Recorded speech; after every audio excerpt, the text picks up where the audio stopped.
السلام عليكم ورحمة الله تعالى وبركاته. جد متحمسة أنني نشارك معكم هذا المكان جد رائع. مكان مجاني بمواصفات عالمية في مدينة الدار البيضاء. أكيد غنشارك معكم جميع المعلومات المتعلقة بهذا المنتزه كما عودتكم دائما. منتزه رقم 1 في المغرب. زرت بزاف ديال المنتزهات في بزاف ديال المدن المغربية، ولكن هذا المنتزه صدمني صراحة بالتصميم ديالو والمساحة ديالو وكذلك الإطلالة البانورامية. بقاو معايا باش نكتشفوا جميع الإطلالات وكذلك المكان. أول حاجة غنشارك معكم الطريق. كيجوني تساؤلات كثيرة في القناة أنني نشارك معكم الطريق بأي مكان مشاليلو، وخا أنا كنصح أن الإنسان يستعمل GPS. أنا كتبت منتزه مارينا بلانكا وداني العين المكان.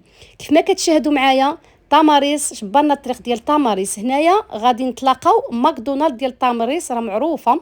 غندخلوا مع الشارع ديال ماكدونالد، غنخليو ماكدونالد على يدنا اليمين وغنمشيو على طول هاد الشارع، ما غندوروا لا يمين لا يسار. غنبقاو ماشيين حتى غادي نصادفوا كريزي بارك، واحد البارك اللي معروف في مدينه الدار البيضاء، واكيد شاركته معكم في القناه. ننصحكم انكم تقوموا بالزياره لهذا البارك لانه غينال الاعجاب ديالكم واكيد الاعجاب ديال الاطفال ديالكم. غنخليو كريزي بارك وغادي نمشيو على طول الشارع، ما غندوروا لا يمين لا يسار حتى غادي ندخلوا في دار بوعزه. غنوصلوا لدار بوعزه واكيد غنصادفوا هاد سانسات، هو معروف واكيد شاركته معكم في القناه. غادي نبقاو ماشيين على طول الشارع، راه ما عندكم في التلفون نهائيا، راه بقينا ماشيين غير نيشان من ماكدونالد حتى لهنا، راه بقيت ماشيه غير نيشان حتى غنبقى ماشيه هنايا. غادي نمشي على طول الشارع، غادي نلقاو هادوك الفيلات. كما كتشوفوا هاد الفيلات غندوروا على يدنا اليمين، هما هادو فيلات مارينا بلانكا.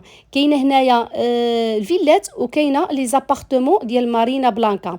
درنا على يدنا اليمين وغنبقاو ماشيين مع هاد الفيلات حتى غنجبروا هاد الدخله هادي كما كتشوفوا معايا على يدكم اليمين، وصافي هنايا غادي نكونوا وصلنا المنتزه مارينا بلانكا.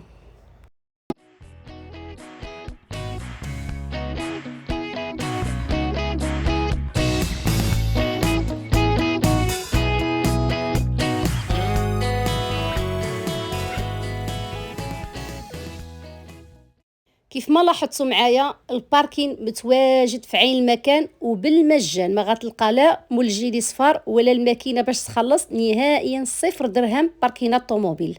هنايا غنبداو نكتشفوا المنتزه. منتزه جد راقي، واحد النظافه، واحد التصميم، واحد الرقي والاطلاله ما غاديش نقول لكم، غتكتشفوهم معايا جميع. اطلاله على البحر، يعني اللي كيبغي يجلس قبلة البحر ويستمتع بالهواء البحر والإطلال على البحر متواجدة على طول المنتزه. ومحبي الطبيعة، يعني كتبغي الخضورة وكتبغي الطبيعة والنباتات، أكيد غتلقاو الجليسات هنايا في هذا المكان جد رائع. الكراسة متواجدين على طول المنتزه، يعني عندكم في تجلسوا. بالنسبة الآلات لممارسة الرياضة متواجدين في كل المكان.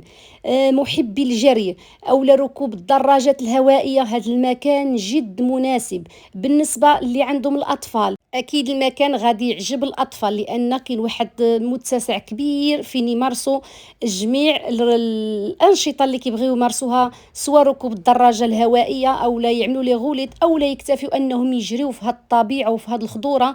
يعني مساحات شاسعة في أنهم يفوجوا ويبدلوا الأجواء. شوفوا معايا هاد الجليسات اللي نالوا الإعجاب ديالي وعجبوني بزاف. كيف ما كتشوفوا مدرقين، يعني واخا تكون الشمس يعني مدرقين. والجليسات هنا لاحظت بزاف ديال العائلات جابوا الطوابل والكراسه ديالهم وعملوا الكوتي ديالهم هنايا. غير واحد النصيحه، قبل ما تجي لهذا المكان تاخذ ضروري الاشياء اللي غادي تحتاجها من المأكولات او المشروبات، حيت ما غادي تلقى حتى شي محل كيبيع شي حاجه هنايا. وكذلك الباعة المتجول ما غتلقاهمش في هذا المكان، انا ما لاحظت حتى شي بائع متجول. وكذلك المحلات ما كاينش هنايا متواجدين، يعني كل شيء تاخذه معك من على برا وتجي هنايا وتجيب الكريسي ديالك والطويبله ديالك وتدوز النهار ديالك.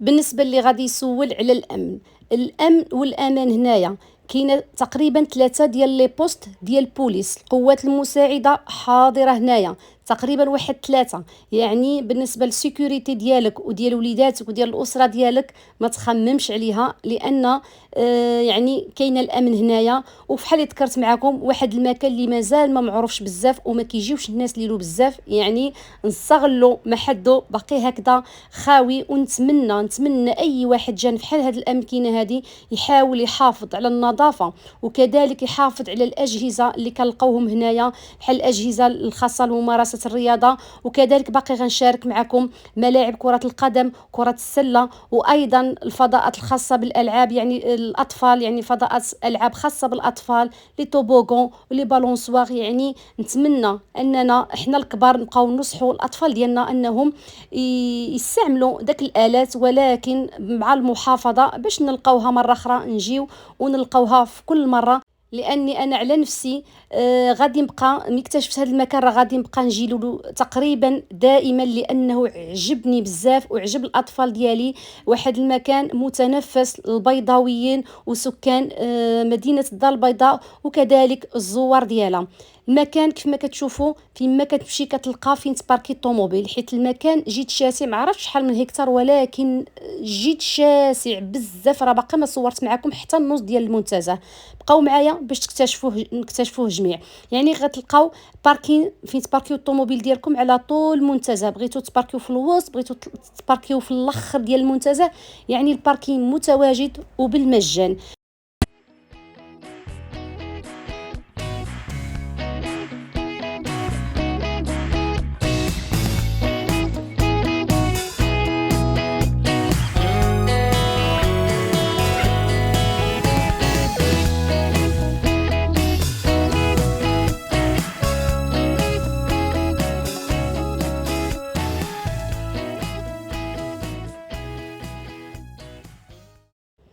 هنايا مشيت واحد المسافه اللي كثيره، وكان صادف هنايا هاد المكان هذا اللي قريبا غادي يتحل. سقسيت هنايا سيكوريتي وقال لي قريبا غادي يتحل، يعني اسبوع ولا اسبوعين. قال لي غادي يقوموا فتح هذا المكان اللي فيه ملاعب كره القدم وملاعب كره السله وحدائق واماكن فين تقدروا تجلسوا، وكذلك بعض الفضاءات بالاضافه لداكشي اللي مفتوح. يعني كاينه فضاءات في الالعاب وكاينه يعني الات لممارسه الرياضه.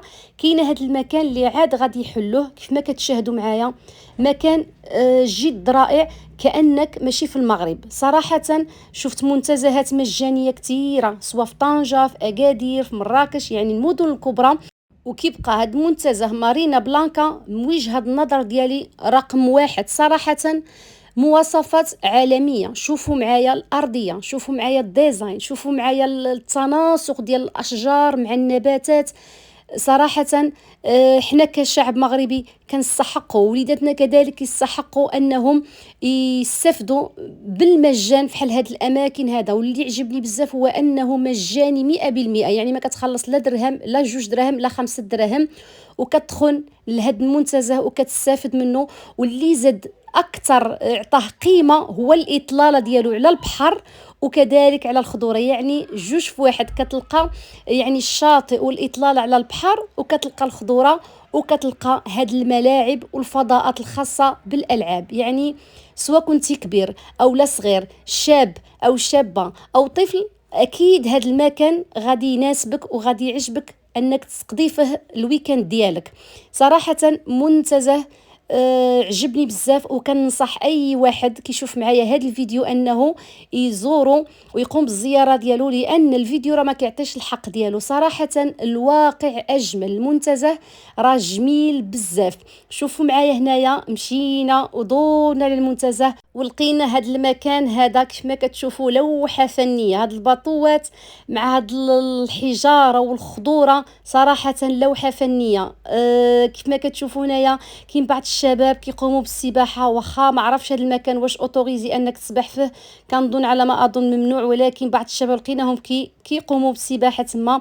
بغيتي المزيد عن الاماكن اللي كتستحق الزياره في مدينه الدار البيضاء او غيرها من المدن المغربيه الاخرى، اكيد غتلقاوها في قناه سفيره.